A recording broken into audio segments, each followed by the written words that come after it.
was just, she wasn't, I don't know, she didn't know, she was just doing this. She was just standing there doing that. And then I played Paul Kelly. Anyway, I came third.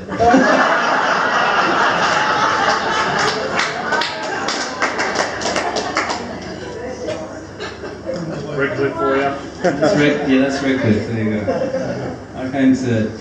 Anyway, I still remember it as being a really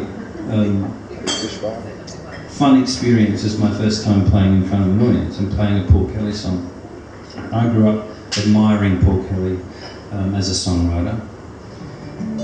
And then, as fate would have it, Australia's not very big. The Australian music industry is not very big. As fate would have it, we crossed paths, and I got to know Paul, and we've worked together over the years. We've toured America a few times together. We've toured Australia a few times together. We've recorded some songs together. It hasn't lessened my infatuation or my awe of him at all. I still won't answer when he calls. I need to prepare myself for that conversation, so I don't pick up on the first ring.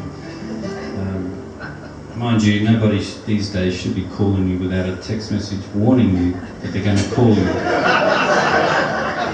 Seriously, only a serial killer would call cold like that without warning you. But Paul's old school, and he'll just call you out of the blue, and then I can't answer, and I've got to wait and think for half an hour about how I'm going to respond, not even knowing why he's calling, and then I call back. It's a whole thing. Because he's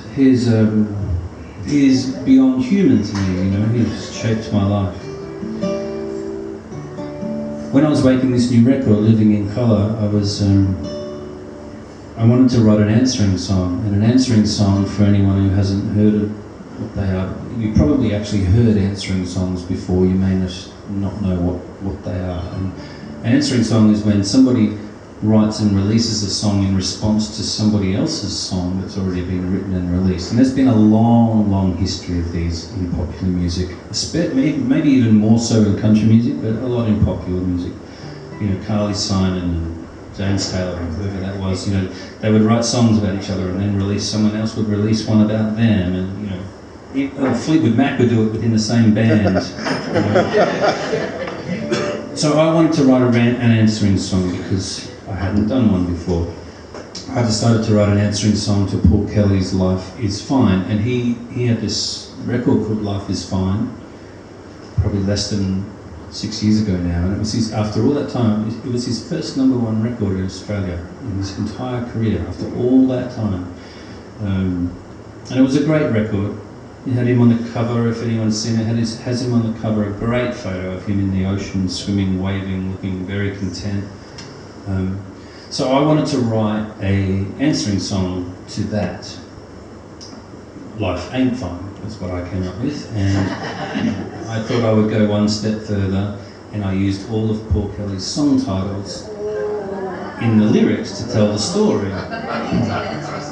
Just a little bit of fun, cheeky fun. But he was the first human that heard that song. So after I finished it, I recorded it just on like a voice memo on my phone and texted it to him, because I thought, well, I have to get his blessing for this before I do this, or I'll end up in court or something. You know. He responded with a message that said, "Go for it, I love an answering song. Here's 12 more." And there were 12 links to other answering songs I'd never heard of before.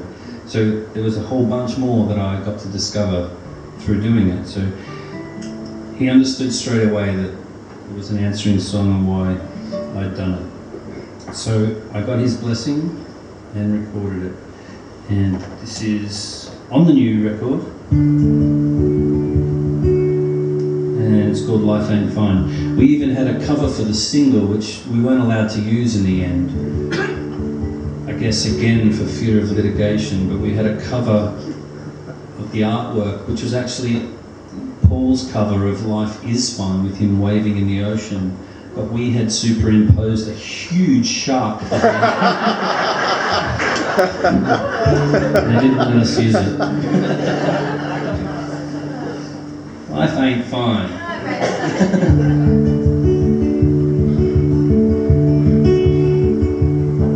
Well, I could never write a love song, but a few have made me cry.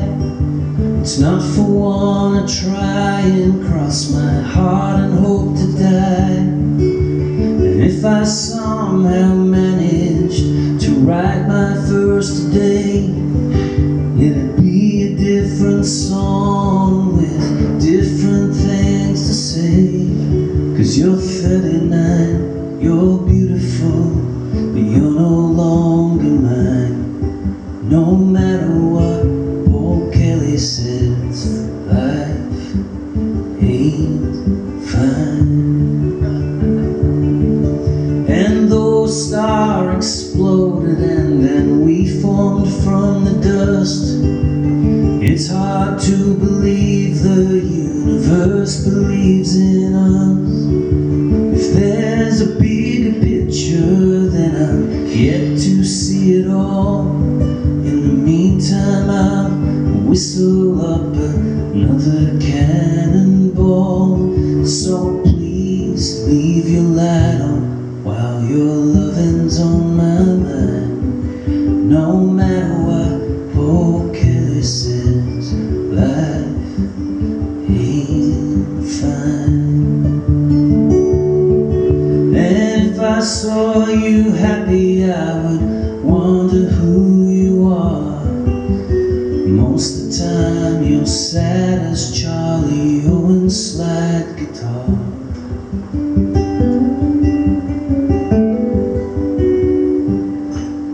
I know it's not quite poetry, my rhyming is the worst.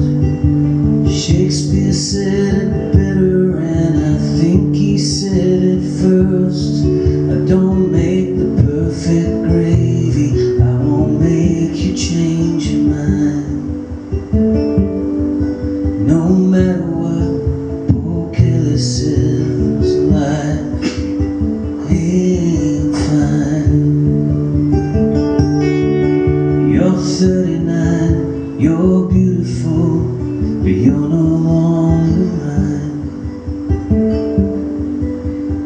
Life ain't